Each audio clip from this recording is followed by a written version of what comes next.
Amigos, buenas noches. Guayaquil celebra sus 484 años de fundación con luces y múltiples eventos en toda la ciudad. En minutos les presentaremos informes sobre la celebración juliana. Empezamos con otros temas. Hola, Diana. ¿Qué tal, Víctor? Amigos, buenas noches. Atención, la Fiscalía General del Estado pide a la Corte Nacional de Justicia una audiencia de vinculación para el expresidente Rafael Correa, el ex vicepresidente Jorge Glass y 20 personas más entre funcionarios públicos y empresarios por el caso Sobornos 2012-2016. Fausto Yepes informa. De acuerdo a las últimas investigaciones dentro de este proceso denominado Sobornos 2012-2016, la fiscal general del Estado, Diana Salazar, ha encontrado elementos suficientes para solicitar una audiencia de formulación de cargos en contra de varios empresarios y exfuncionarios del gobierno de Rafael Correa. De acuerdo al impulso fiscal, la Corte Nacional de Justicia deberá decidir una fecha y hora para esta audiencia donde se ha solicitado la vinculación de exfuncionarios como el expresidente Rafael Correa, el ex vicepresidente Jorge Glass Espinel, además de otros exfuncionarios como Walter Solís, María Augusta Enríquez, Vinicio Alvarado Espinel, Viviana Bonilla, Cristian Viteri, entre otros. Recordemos que se trata de 22 personas que según la Fiscalía deberían ser vinculadas en este proceso donde se investigan varios posibles delitos, entre ellos cohecho, asociación ilícita y enriquecimiento ilícito. Uno de los principales involucrados allí es precisamente el exsecretario jurídico de la presidencia, Alexis Mera, quien se mantiene con medidas cautelares alternativas. El ex representante de Odebrecht en Ecuador confirma la versión de Pamela Martínez sobre la entrega de sobres en su despacho. Aun cuando Geraldo de Sousa no confirma el contenido de los sobres, la ex asesora de la presidencia había dicho que fue dinero para altos funcionarios del gobierno de Rafael Correa. La hipótesis de Fiscalía sobre los sobornos 2012-2016 toma forma con la reciente declaración del exdirectivo de Odebrecht en Ecuador, Geraldo de Sousa. Y es que esta vez de Sousa confirma que sí, él fue quien dejó varios sobres a Pamela Martínez en su despacho. Le está confirmando es que se entregaron sobres, fueron entregados varias veces a Pamela Martínez para a su vez proceder a las entregas como lo había solicitado Santos. Se trata de los sobres que Martínez, la ex asesora de Rafael Correa, dijo tenían dinero y fueron a manos de Alexis Mera. No obstante, de Sousa ha dicho que no sabía del contenido de los sobres. Los abogados de Alexis Mera pedirán nuevas pruebas. Dijo claramente más de una vez que nunca verificó el contenido de los sobres y que la doctora Martínez simplemente los receptaba, él no firmaba registros ni nada respecto de eso. ¿Qué sobres serán? Bueno, si los que llevaban los sobres no lo saben, mucho menos sabremos nosotros. Sin embargo, los aportes de las ex asesoras de Rafael Correa en la presidencia, Laura Terán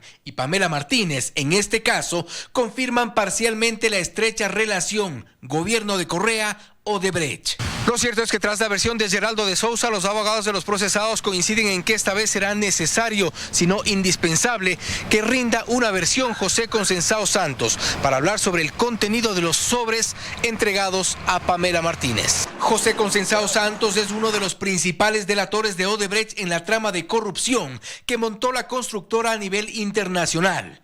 Ha sido el gran delator de los exfuncionarios de la Revolución Ciudadana, procesados y condenados por corrupción. Y se sabe ahora que es el remitente de los sobres. Resta confirmar si había dinero en ellos. Que el único que sabe de parte de la empresa Odebrecht es el señor Santos, quien tendrá que en su versión decir qué es lo que contenían esos sobres. Nadie manda sobres o cartas de amor a una oficina pública de la Presidencia de la República en sobres cerrados. Sobornos 2012-2016 es la trama que involucra a ex altos funcionarios de gobierno procesados por cohecho, asociación ilícita y tráfico de influencias. En Quito, Fausto Yepes, 24 horas. El domicilio de la ex asistente del despacho presidencial y procesada en el caso Sobornos 2012-2016, Laura Terán, fue objeto de un atentado esta madrugada. Según el abogado de Terán, de esta forma se busca intimidar a su cliente. Una nota amenazante cerca de la entrada del domicilio de la ex asistente de presidencia, Laura Terán, fue el único indicio que dejaron los atacantes que en horas de la madrugada de este 25 de julio dispararon en varias ocasiones contra el inmueble de la procesada en el caso Sobornos 2012-2016.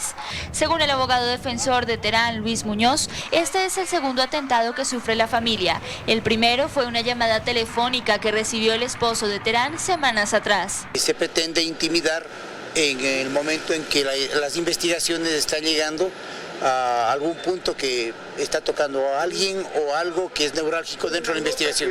Los sospechosos también habrían cortado los cables de luz de este domicilio para de esta forma interrumpir el cerco eléctrico que lo protege. A pocos minutos del hecho, tanto la Policía Nacional como la Fiscalía iniciaron con las pericias para dar con los autores de este delito. No existe ninguna persona prendida por el hecho suscitado de igual manera, simplemente se están realizando las investigaciones al momento. Paralelamente, la Fiscalía General del Ecuador rechazó a través de un comunicado este acto delictivo en contra de una de las procesadas. Señaló: tomamos a esta cobarde acción como una pauta de que estamos por el camino correcto y la misma nos motiva a llegar al fondo de este mecanismo de corrupción. Y obviamente el trabajo de la Fiscalía y la Policía ha sido de proteger a la familia y a la señora Terán. Este atentado se da a días de que en la computadora de Laura Terán fuera hallado el expediente verde final compuesto por 63.000 archivos con el listado de supuestos aportes irregulares a la campaña de Alianza País por 15,5 millones de dólares. En Quito, Daniela Valencia, 24 horas. La Comisión de Fiscalización de la Asamblea sesionó esta mañana en Guayaquil. Comparecieron 3 de los 5 convocados por el caso Arroz Verde. Todos negaron haber efectuado aportaciones al movimiento Alianza País. El exsecretario ejecutivo de Alianza País, Galo Mora, explicó sus argumentos vía videoconferencia desde México. Respondió varias preguntas de los asambleístas de la Comisión de Fiscalización y dejó en claro que él no es GM y que no recibió $1.150.000 de la Dirección Financiera de Alianza País, como se señala en la investigación Arroz Verde y Lucas Majano, del portal Mil Hojas y La Fuente. Falso, absolutamente falso.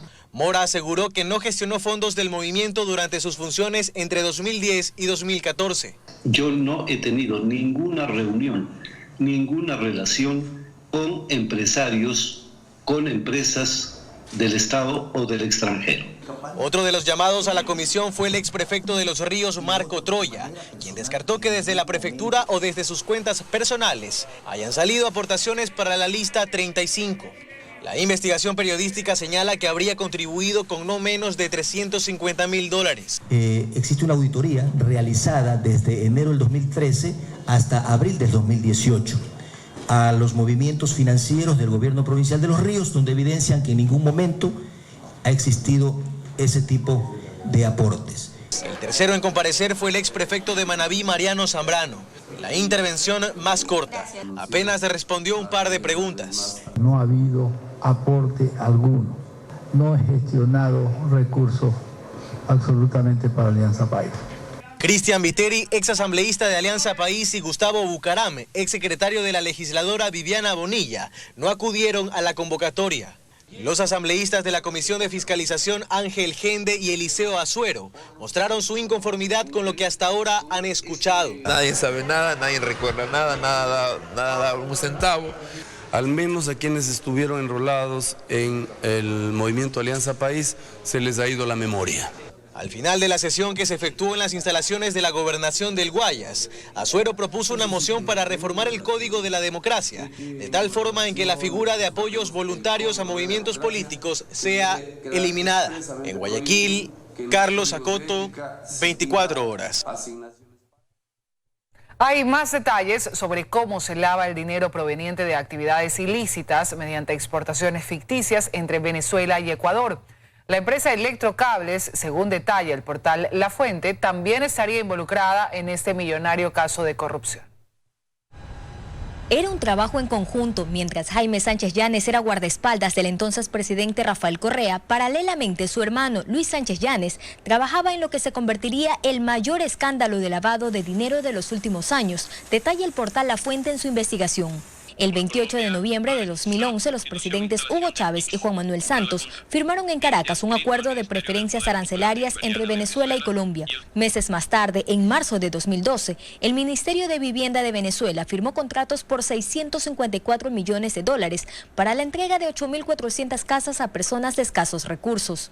Ante la dificultad para encontrar los insumos con qué construirlas, Chávez autorizó importar casas prefabricadas provenientes de Ecuador. Aquí es donde aparecen los colombianos Alex Saab y Álvaro Pulido, socios de la empresa Fondo Global de Construcciones, una compañía que fue creada apenas 4 días antes de la suscripción del convenio de preferencias arancelarias. En septiembre del 2012, Saab y Pulido firmaron contratos por $465 millones. De inmediato abrieron en Ecuador una ramificación de Fonglocons a través del propio Pulido y un nuevo socio, Luis Sánchez Llanes. Álvaro Pulido está relacionado familiarmente con la ex senadora colombiana Piedad Córdoba, cercana a las FARC, pero los negocios con Venezuela no dieron más. El 4 de junio del 2013, la Fiscalía de Pichincha abrió una indagación para investigar la actividad de Fonglocons. En su pesquisa, detectó que esta empresa desvió $156 millones recibidos de Venezuela hacia cuentas en paraísos fiscales. Pero hay más. Según publica La Fuente, uno de los principales proveedores de Fonglocons fue la empresa ecuatoriana Electrocables, propiedad del empresario Nasib Neme. Sobre Neme, su empresa, Fonglocons y otras compañías más, según este documento al que 24 horas tuvo acceso, la Fiscalía pidió el 11 de mayo de 2016 se formulen cargos por lavado de activos. El entonces fiscal Walter Jaramillo Lino expuso que existían elementos suficientes para considerar el posible cometimiento del delito. En el expediente fiscal constan varios cheques de Fonglocons a favor de Electrocables, incluso pagos de la empresa de Neme a Luis Eduardo Sánchez. Pero algo ocurrió apenas 8 días después. Cuando se esperaba se formalice la instrucción el 19 de mayo de 2016, el fiscal Walter Jaramillo decide retirar las acusaciones a Neme y Fonglocons. Según el escrito presentado, con el objetivo de no dejar a los sujetos investigados en estado de indefensión, dejó sin efecto la solicitud de la audiencia de formulación de cargos. Varias investigaciones han logrado detectar una cifra no menor a $2.000 millones que se habrían blanqueado en cuentas bancarias de empresas de fachada. Joana Ramos, 24 horas. Bien, vamos con otro tema. Ecuador apunta a tener regulaciones migratorias tras el paso de miembros del Estado Islámico por nuestro país, 2 egipcios y 1 iraquí. El gobierno enviará a la Asamblea reformas a la Ley de Movilidad Humana tras esta alerta. 3 miembros del grupo terrorista Estado Islámico, que ha puesto en zozobra al mundo por sus atroces actos, pasaron por Ecuador. Se conoce de esta información tras la detención de estas personas en Nicaragua. Uno vino al Ecuador desde Perú, nacionalidad egipcia, pero vino al Ecuador desde Perú, y los otros 2 llegaron desde su país de origen, Egipto e Irak. Estamos investigando en dónde estuvieron, estamos investigando qué sucedió exactamente. No todos tienen la misma fecha de ingreso. Según Romo, esto obliga a tener una migración ordenada y a cambiar las normativas para una regulación que podría pasar por una solicitud de visa. En los próximos días, el presidente será quien anuncie las decisiones que se han tomado al respecto. El anuncio incluye reformas a la Ley de Movilidad Humana que serán enviadas a la Asamblea Nacional. Allí dicen que el tema de la visa tiene que ser analizado. Recordemos que nos toca cambiar, reformar la Constitución de la República, porque la Constitución no tiene ese miramiento de una solicitud de visa. Los asambleístas ya hablan de solicitar información sobre los ciudadanos que ingresan al país y reforzar la seguridad migratoria. Verificar el antecedente de los ciudadanos que son bienvenidos a nuestro país, pero necesitamos ver su antecedente de ciudadanía. Crear un cuerpo de vigilancia exclusivamente de seguridad para el aeropuerto o entregar esa responsabilidad a la policía. Estas regulaciones también se ven necesarias por el flujo migratorio que ha llegado al país desde Venezuela. Según Naciones Unidas, hasta finales de año, 500.000 de venezolanos estarán en el país. El gobierno anunció en mayo una visa humanitaria que aún sigue en análisis. En Quito, Andrea Samaniego, 24 horas. La fiscal general del Estado, Diana Salazar, es una de las 5 figuras en la lucha contra la corrupción, según una publicación de America's Quarterly. Salazar fue seleccionada por varias situaciones, entre ellas cuando lideró el enjuiciamiento de casos de corrupción con el FIFA Gate en 2015 y la versión ecuatoriana de la investigación sobre Odebrecht. Este último caso provocó la renuncia del entonces vicepresidente Jorge Glass, acusado de aceptar sobornos de la compañía constructora.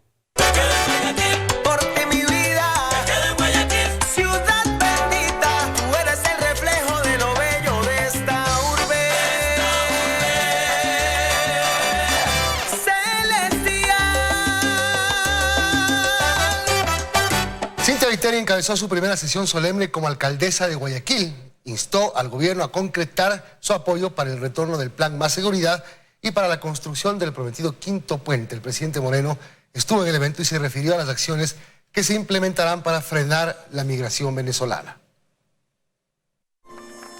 Tras la tradicional condecoración que esta vez incluyó la categoría de héroes urbanos, la alcaldesa Cintia Viteri firmó un convenio de cooperación con el Ministerio de Transporte para la rehabilitación de la vía de acceso al hospital de Monte Sinaí. Vino entonces el discurso de rigor de Viteri en su primera sesión solemne como alcaldesa. Uno de los temas centrales de su intervención, la seguridad. Viteri hizo un llamado al gobierno a concretar el ofrecido convenio que permita el retorno del Plan Más Seguridad. Invertimos 8 millones de dólares en esta materia que no es de nuestra competencia. Está en sus manos, señor presidente, dar el siguiente paso. Firmar el convenio en los mismos términos que años atrás se firmó con Guayaquil. Agradeció al presidente de la Asamblea Nacional que dentro del segundo debate de las reformas al Código Penal se haya considerado la propuesta que hizo su partido para endurecer penas y más.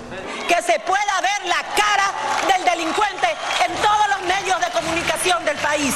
Pero también hubo espacio para pedir cuentas sobre el ofrecido quinto puente, que hace un año en ese mismo evento el gobierno prometió. Que sus ministros honren su palabra. Hasta el momento no se ha hecho absolutamente nada en este sentido. Esta vez Jaime Nebot estuvo entre el público. Viteri anunció que el próximo jueves el Cabildo lo condecorará con la presea municipio de Guayaquil. Que esté tranquilo, le dijo la alcaldesa, porque el trabajo de la ciudad está ahora en sus manos. Las suyas están libres para enrumbar una nave mucho más grande, el Ecuador. El presidente Moreno se sumó también al espaldarazo. Con toda seguridad, el futuro te tiene preparado retos bastante más grandes todavía. Y en otros temas se refirió al plan que tiene el gobierno para controlar la ola migratoria venezolana. He firmado un decreto que establece, por un lado, una visa para los hermanos venezolanos que quieran ingresar a Ecuador y por otro, regulariza con una visa humanitaria excepcional de residencia temporal la permanencia de aquellos ciudadanos venezolanos que ya se encuentran en el país. El lunes enviaré a la Asamblea Nacional una reforma indispensable a la Ley Orgánica de Movilidad Humana que complemente este decreto. Entre promesas, anuncios y buenos augurios a un exalcalde que estuvo entre el público pero presente en ambos discursos. Así terminó la primera sesión solemne encabezada por Cintia Viteri, en el marco de los 484 años de fundación de Guayaquil. Carlos Acoto, 24 horas. Y esta mañana se realizó la parada naval por los 78 años del combate de Jambelí, el Día de la Armada Nacional, y en honor a los 484 años de fundación de Guayaquil. Al acto castrense acudió el presidente Lenín Moreno, quien mostró todo su apoyo a la institución.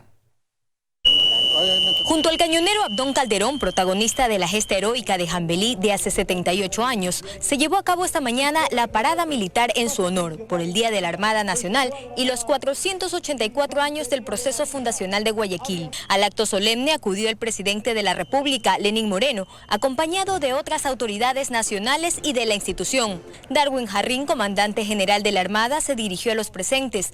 Agradeció el respeto del presidente a la institución, pero le recordó también las necesidades que tienen a la hora de cumplir con su deber. La Armada Nacional debe contar con buques oceánicos de gran autonomía, con bases de operación en Galápagos, Esmeraldas, Manta, Osorja, Guayaquil y Puerto Bolívar, y de manera paralela una mayor y mejor aviación naval dotada con aeronaves de vigilancia oceánica.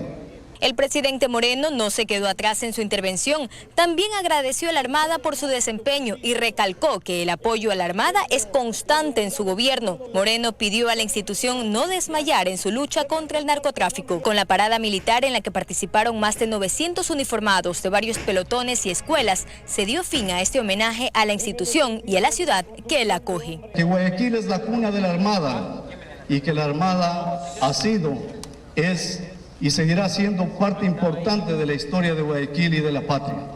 Joana Ramos, 24 horas. Más noticias. El Consejo de Participación Ciudadana no logra avanzar en su trabajo. Este jueves, 6 de los 7 miembros se tomaron 2 horas y media para aprobar el orden del día. Decidieron no analizar el reglamento interno que debían aprobar dentro de los 30 días en el cargo. Con el argumento de que las sesiones del Consejo de Participación se realizarán en su sede en Quito y fuera de ella por convocatoria del presidente, los consejeros de participación se opusieron este jueves a que participe en la sesión el consejero Cristian Cruz, que estaba en Guayaquil, vía Skype. Consejero Cruz, un saludo desde Quito, donde usted está en Guayaquil, quedaría pues negado. Nos encontraríamos en la próxima sesión. Y entraron a debatir el orden del día, que entre los puntos principales tenía la aprobación del reglamento de funcionamiento del Pleno del Consejo de Participación Ciudadana, que por ley debían aprobarlo dentro de los primeros 30 días, es decir, hasta el 14 de julio. Ante la opinión pública estamos dichos que no podemos hacer nada, ni revisar nada, ni transparentar nada de lo que se ha hecho del Consejo Transitorio. Entonces yo aquí me pregunto una cosa. ¿Bajo qué reglamento de funcionamiento voy a trabajar si no puedo trabajar nada de lo que hizo el transitorio? Es nuestra facultad de emitir reglamentos y más aún el reglamento de funcionamiento del Pleno, entendiéndose como funcionamiento del Pleno cómo se llevan las sesiones, por favor. Y finalmente decidieron sacar del orden del día este tema medular por temor a que la aprobación del reglamento de funcionamiento del Pleno vaya en contra del dictamen de la Corte Constitucional que impide revisar lo actuado por el transitorio. Retirar este punto del orden del día para no enfrascarnos en más. Le secundo la moción a compañero Gómez. Y retiraron también el informe de labores del primer mes de trabajo que habían preparado los consejeros Tuárez, Gómez y Chalá, porque el resto de consejeros también quería presentar su informe y nadie les había invitado a hacerlo. Se incluyeron como mociones de la consejera Sofía Almeida la creación de varias veedurías ciudadanas y en eso se tomaron 2 horas y media. Está aprobado el orden del día, señor presidente. Vamos a tener un receso, volvemos a las 15 horas con 15 minutos. En Quito, Freddy Paredes, 24 horas. Y asambleístas respaldan la decisión de la jueza que negó las medidas cautelares a favor de José Tuárez, por lo que el juicio político en su contra avanza sin complicaciones. Aseguran que en 2 semanas podría ya darse el juicio en el Pleno. El tema no estaba dentro del orden del día, pero sin duda entre los legisladores.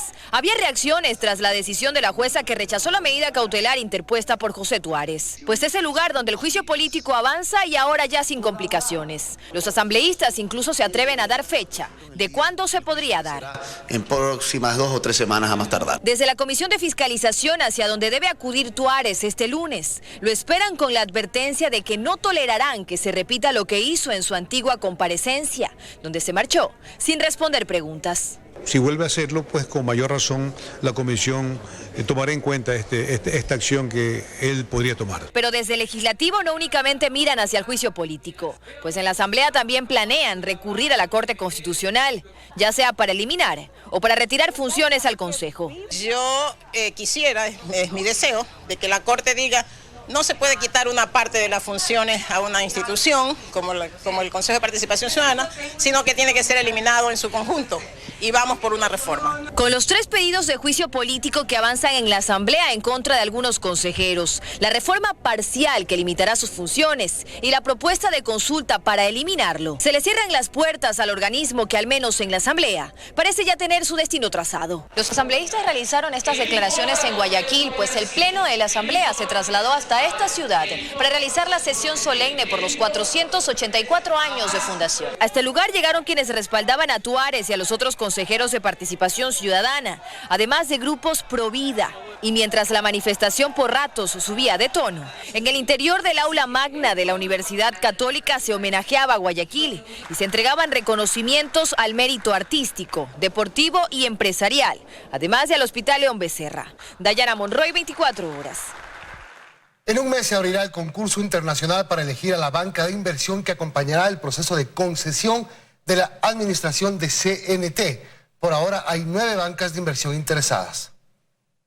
El proceso para concesionar la administración de la Corporación Nacional de Telecomunicaciones, CNT, continúa avanzando. 9 bancas de inversión de 6 países ya manifestaron su interés en el proceso y presentaron sus propuestas técnicas y financieras. Entre las firmas interesadas están la francesa BNP Paribas, la estadounidense Lazard, BDO Colombia SAS, la española One-to-One Corporate Finance, Gaheim Securities, Andean Ecuador Consultores Estratégicos y KPGM. ¿Y en dónde nos vamos a centrar ahora? En trabajar en los términos de referencia finales que van a ser parte de lo que es el concurso internacional abierto.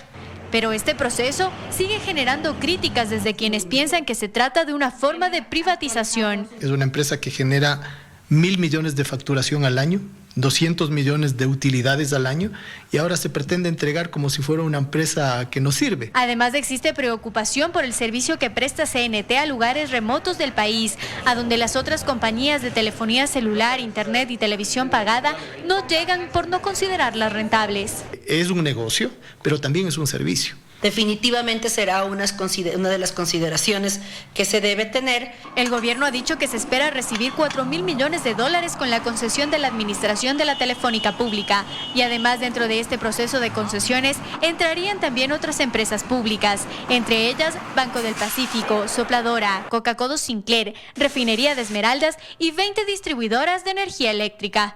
En Quito, Belén Merizalde, 24 horas. El gobierno anuncia la apertura a nuevas inversiones en el sector energético. Presentará el proyecto para la construcción y concesión de una nueva refinería y en noviembre lanzará la ronda Intercampos 2. El campo ITT, del que por ahora se obtienen 73.000 barriles diarios de petróleo, incrementará la producción ahora que están listas las licencias ambientales. Así lo informó durante un encuentro de energía en Ecuador el ministro Carlos Pérez. Era algo que nos detenía y nos ha demorado más de 6 meses poder empezar a trabajar en Ispingo. Ya han sido concedidas por la autoridad correspondiente y es decir, hoy tenemos las licencias para poder empezar a hacer la infraestructura necesaria. De esta manera, iniciará el montaje de las plataformas A y B para este campo. Sin embargo, también confirmó el ministro, en otros bloques no habrá explotación. Nosotros sí teníamos programado desarrollar los bloques 86 y 87, por ejemplo, pero en vista de la preocupación que tienen las comunidades, el presidente Moreno me ha pedido que descarte. También manifestó que en noviembre lanzarán la ronda Intercampos 2 con la que prevén obtener 900 millones de dólares por inversiones en los campos del nororiente y se ratifica en la intención de construir una nueva refinería, ahora con otro sistema. Vamos a dejar la flexibilidad a las empresas que decidan el tamaño de la refinería, la capacidad de procesamiento y que decidan el lugar geográfico donde quieran construirlo. Esto, según el exministro de Energía Fernando Santos, es un buen comienzo y son anuncios positivos para el país. Es un primer paso dentro del campo energético, pero no es el único. Tiene todo el país de revertir esa tendencia de irse al Estado hacia el sector privado. También durante la próxima semana el gobierno lanzará nuevos proyectos eléctricos. En Quito, María Gracia Acosta, 24 horas. Ofrenda floral, desfiles estudiantiles y carros alegóricos forman parte de los eventos que se realizan por las fiestas de Fundación de Guayaquil. Catalina García informa. Guayaquil está de fiesta y durante todo el día se han realizado diferentes actividades. Por la mañana en el centro de Guayaquil, cerca de 5.000 estudiantes desfilaron, lo hicieron de colegios particulares y también fiscales. Participaron miembros de la policía con comparsas. Por la tarde, 6 carrozas alegóricas pintaron el centro del puerto principal con colores, música y grupos de danza. Más temprano se realizó la colocación de ofrenda floral en el monumento a Francisco Orellana en la Plaza Colón y también la unción cívica en la Plaza Cívica Malecón 2000. De esta La Perla celebra sus 484 años de fundación con diferentes actividades que se han convertido en la atracción de este 25 de julio. ¡Que viva Guayaquil!